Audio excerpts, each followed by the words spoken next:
Saurez-vous deviner de quoi on va parler ce matin en français? Eh oui, du pyjama rayé. Ok, j'avoue, ma blague était nulle. Mais bon, je fais ce que je peux, hein. Du coup, je vous laisse vous munir de votre livre et, vu que vous aimez bien ça, je vais commencer la lecture. Nous nous sommes donc arrêtés à la page 101, chapitre 10, le point qui devient une tache, qui devient une forme, qui devient une silhouette, qui devient un garçon. Avant de prendre la lecture, j'aimerais vous faire un petit résumé de ce qui vient juste avant. Berlin, 1942. Bruno a 12 ans et vit avec ses parents et son frère dans une belle maison. Son père, un officier nazi, vient d'avoir une promotion et il déménage hors de Berlin. Bruno est très heureux de se retrouver loin de tout, dans une lugubre maison. De sa fenêtre, il peut voir des silhouettes d'hommes, de femmes et d'enfants, tous vêtus de pyjamas rayés. Personne ne veut lui expliquer qui ils sont. Mais Bruno s'ennuie, il décide donc d'explorer les environs.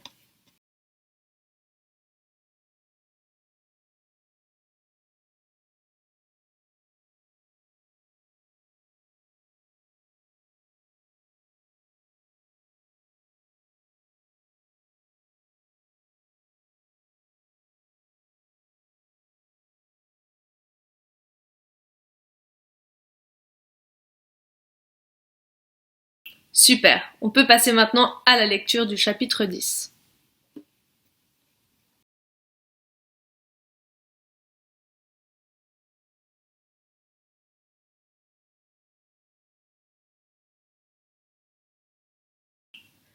Marcher le long de la barrière lui prit bien plus de temps qu'il ne l'avait imaginé. Elle semblait s'étirer sur des kilomètres. Bruno avançait sans s'arrêter, et chaque fois qu'il se retournait, sa maison lui paraissait de plus en plus petite, jusqu'à ce qu'elle disparût. Pendant tout ce temps, il ne croisa pas âme qui vive près de la barrière, ni ne vit de porte pour pénétrer de l'autre côté, et commença à désespérer du succès de son exploration. Bien que le grillage continuât de courir à perte de vue, les baraquements, les bâtiments et les nuages de fumée s'évanouirent au loin dans son dos, et la clôture ne le sépara plus que d'un terrain nu. Après avoir marché presque 1 heure en sentant la faim venir, Bruno songea qu'il avait peut-être fait le plein d'exploration pour la journée et ferait mieux de rentrer. Mais au même moment, un petit point apparut à l'horizon. Il fut obligé de plisser les yeux pour deviner ce que c'était. Il se souvint alors d'un livre racontant l'histoire d'un homme qui s'était perdu dans le désert, sans avoir ni mangé ni bu depuis plusieurs jours, et qui s'était mis à imaginer qu'il voyait des splendides restaurants et d'énormes fontaines. Mais dès qu'il tentait d'approcher, tout se dissolvait, et il ne restait que du sable. Bruno se demandait s'il n'était pas victime lui aussi d'un mirage. Tandis qu'il réfléchissait, ses pas l'avaient rapproché du point, qui entre-temps était devenu une tache et ne tarda pas à devenir une forme. Et en un rien de temps, la forme devint une silhouette. Puis, à mesure qu'il progressait, Bruno s'aperçut qu'il ne s'agissait ni d'un point, ni d'une tache, ni d'une forme, ni d'une silhouette, mais d'une personne. D'un garçon en l'occurrence. Bruno avait lu suffisamment d'histoires d'explorateurs pour savoir qu'aucun d'entre eux n'avait pu prédire la nature de la découverte qu'il ferait. Dans la majorité des cas, il s'agissait d'une chose intéressante qui se trouvait là, simplement occupée à ses propres affaires en attendant d'être découverte, comme l'Amérique. Et parfois, il s'agissait d'une chose qu'il aurait mieux valu laisser à sa place, comme une souris morte derrière un placard. Le garçon appartenait à la première catégorie. Il se trouvait là, simplement occupé à ses propres affaires en attendant d'être découvert. On se rend donc compte que le point devenait une tache, qui devenait une forme, qui devenait une silhouette, qui devenait un garçon. Bruno ralentit. Bien qu'ils fussent séparés par une barrière, il savait que l'on n'était jamais trop prudent avec les étrangers et qu'il était préférable de s'en approcher avec précaution. Il continua d'avancer, et bientôt ils furent l'un en face de l'autre. Bonjour, dit Bruno. Bonjour, répondit le garçon. Il était plus petit que Bruno, qui le trouva assis par terre, l'air triste. Le garçon portait le même pyjama rayé que tous les gens de son côté de la barrière, avec le calot en tissu assorti. Il n'avait ni chaussures, ni chaussettes, et ses pieds étaient sales. Il avait aussi un brassard orné d'une étoile. Quand Bruno fut assez près, il constata que le garçon était assis en tailleur et fixait la poussière au sol. À l'arrivée de Bruno, il leva la tête et Bruno découvrit son visage.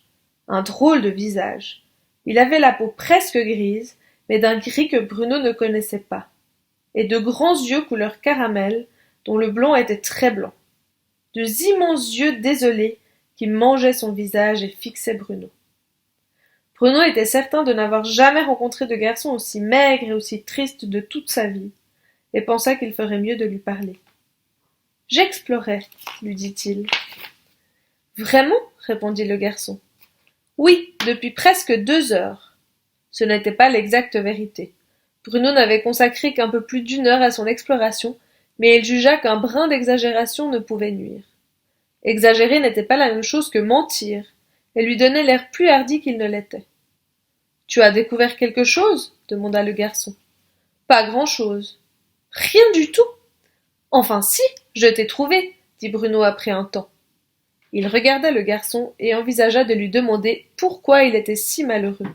Mais songeant que la question pourrait lui paraître grossière, il hésita. Il savait que les gens malheureux n'aimaient pas qu'on les questionnât sur leur tristesse. Ils en parlaient parfois d'eux-mêmes et devenaient alors intarissables sur le sujet pendant des mois. Bruno décida d'attendre avant de dire quoi que ce soit. Il avait fait une découverte, et maintenant qu'il tenait enfin quelqu'un de l'autre côté de la barrière, il fallait en profiter pour tirer le maximum de cette opportunité. Il s'assit par terre en tailleur de son côté de la barrière pour imiter le garçon, en regrettant de ne pas avoir pris de chocolat ou de gâteau à partager avec lui. « J'habite une maison de ce côté de la barrière, dit Bruno. « Ah bon ? J'ai aperçu la maison de loin une fois, mais toi je ne t'ai jamais vu. »« Ma chambre est au 1er étage, dit Bruno. De ma fenêtre je vois de ton côté. Au fait, je m'appelle Bruno. »« Moi c'est Shmuel, dit le garçon. Bruno plissa le front, pas certain d'avoir bien entendu. « Comment ? demanda-t-il. « Shmuel, répondit le garçon, comme si c'était la chose la plus naturelle du monde. Et toi c'est comment ? Bruno. Je n'ai jamais entendu ce nom-là, dit Shmuel. Et moi je n'ai jamais entendu le tien, dit Bruno. Shmuel, il réfléchit. Shmuel, répéta-t-il. J'aime bien le bruit que cela fait quand je dis Shmuel. On dirait le vent qui souffle. Bruno, dit Shmuel en hochant joyeusement la tête. Oui, je crois que j'aime bien ton nom aussi. On dirait quelqu'un qui se frotte les bras pour se réchauffer. C'est la première fois que je rencontre un Shmuel. Il y a des dizaines de Shmuel de mon côté de la barrière, dit le garçon. Des centaines, probablement. J'aurais bien voulu avoir un nom à moi tout seul. Je n'ai jamais rencontré de Bruno, dit Bruno. À part moi, bien sûr. Je crois que je suis le seul. Tu as de la chance, remarqua Shmuel. Sans doute. Quel âge as-tu ? demanda-t-il. Shmuel réfléchit et remua les doigts, comme pour compter. J'ai 9 ans. Je suis né le 15 avril 1934. Bruno le regarda d'un air surpris. Qu'est-ce que tu as dit ? demanda-t-il. J'ai dit que j'étais né le 15 avril 1934. Bruno écarquilla les yeux et sa bouche dessina un O. Je ne peux pas le croire, dit-il. Pourquoi ? demanda Shmuel. Non, répondit Bruno en secouant vivement la tête. Je ne voulais pas dire que je ne te croyais pas, mais je suis surpris, c'est tout, parce que mon anniversaire est le 15 avril aussi, et je suis né en 1934. Nous sommes nés le même jour. Shmuel réfléchit. Alors tu as 9 ans. Oui. C'est étrange, non ? Très étrange, répondit Shmuel. Il y a des dizaines de Shmuel de mon côté de la barrière, mais pas un qui soit né le même jour que moi. Nous sommes presque jumeaux, dit Bruno. Quasiment, approuva Shmuel. Bruno se sentit tout d'un coup très heureux.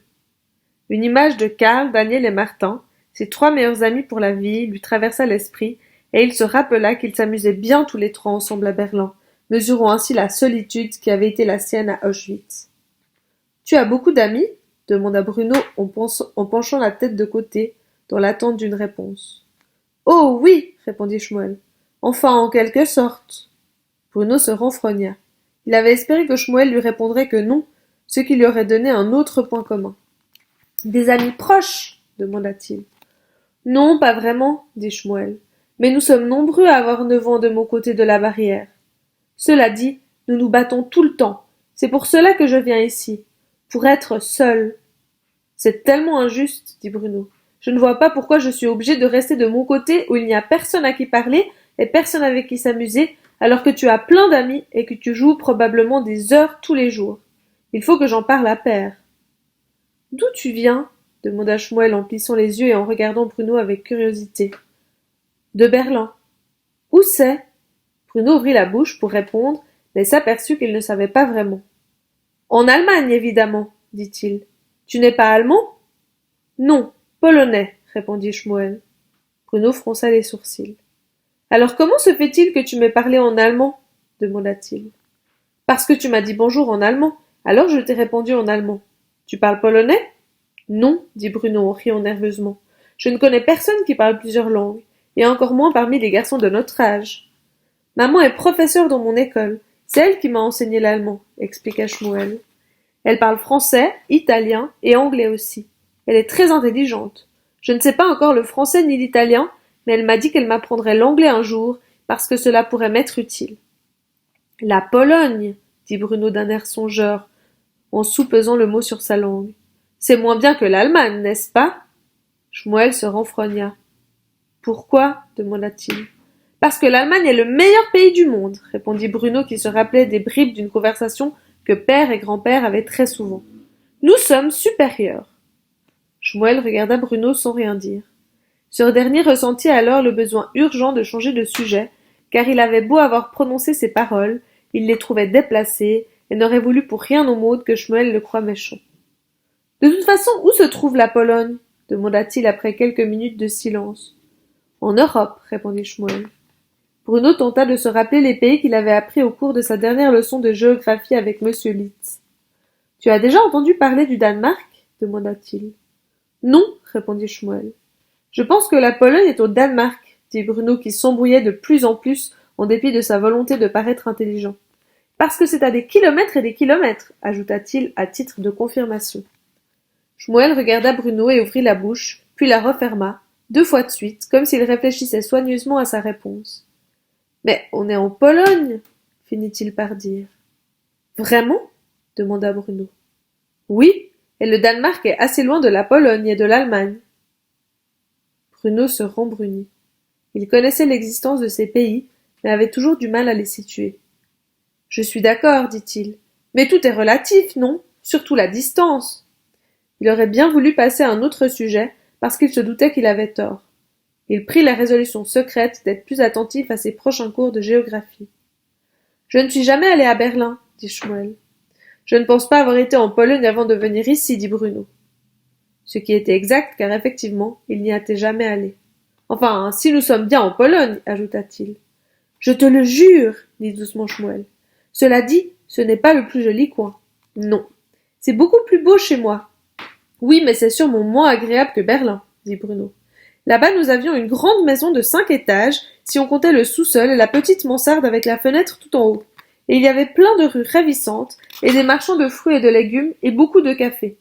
Si tu veux aller à Berlin, je te déconseille de te promener le samedi après-midi en ville, parce qu'il y a trop de monde et que tu risques de te faire bousculer. Mais c'était encore mieux avant que les choses changent. Qu'est-ce que tu veux dire? Demanda Shmuel. C'était beaucoup plus tranquille, expliqua Bruno, qui n'aimait pas trop évoquer ce qui avait changé. Et je pouvais lire le soir dans mon lit. Maintenant il y a du bruit qui fait peur, et nous devons éteindre la lumière dès que la nuit tombe. Ma ville est plus agréable que Berlin, dit Shmuel, qui n'avait jamais mis les pieds. Les gens sont gentils et j'ai beaucoup de famille, et puis la nourriture est bien meilleure. Nous ne sommes pas du même avis, nous devons l'accepter, dit Bruno qui ne voulait pas se disputer avec son nouvel ami. D'accord, dit Shmuel. Tu aimes explorer? Demanda Bruno au bout de quelques secondes. Je ne l'ai jamais fait, reconnut Shmuel. Quand je serai grand, je serai explorateur, dit Bruno en hochant vivement la tête. Pour le moment, je ne peux que lire les histoires d'explorateurs.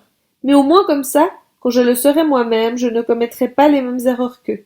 Shmuel fronça les sourcils. Quel genre d'erreur? demanda-t-il. Des quantités, expliqua Bruno. L'essentiel dans l'exploration est de savoir si la découverte que l'on fait en vaut la peine.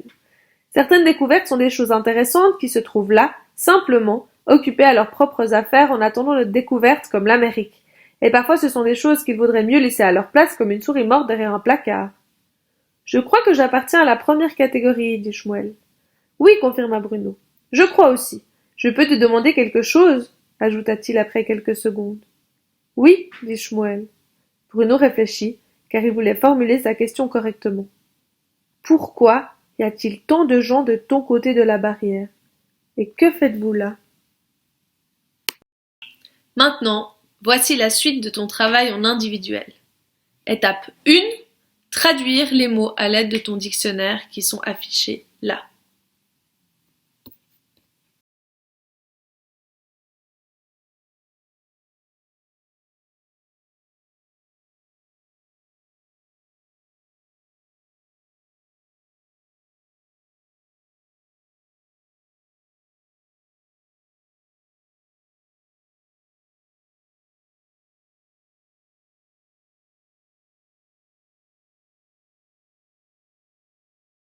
Étape 2. Répondre aux questions de compréhension sur le chapitre que je viens de vous lire.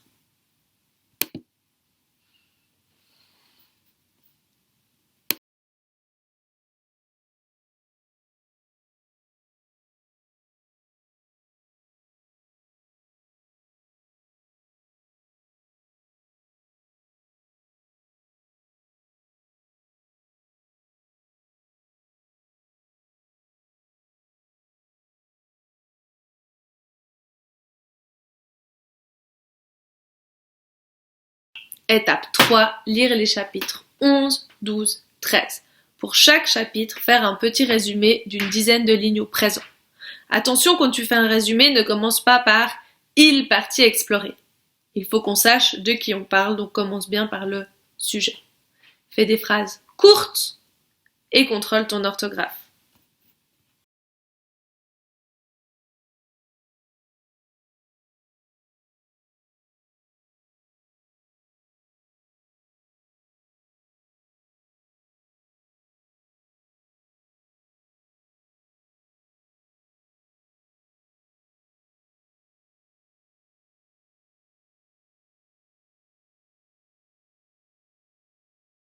Quand tu as fini, envoie-moi le document. Les questions seront reprises dans la prochaine vidéo et je lirai les meilleurs résumés. Bon travail!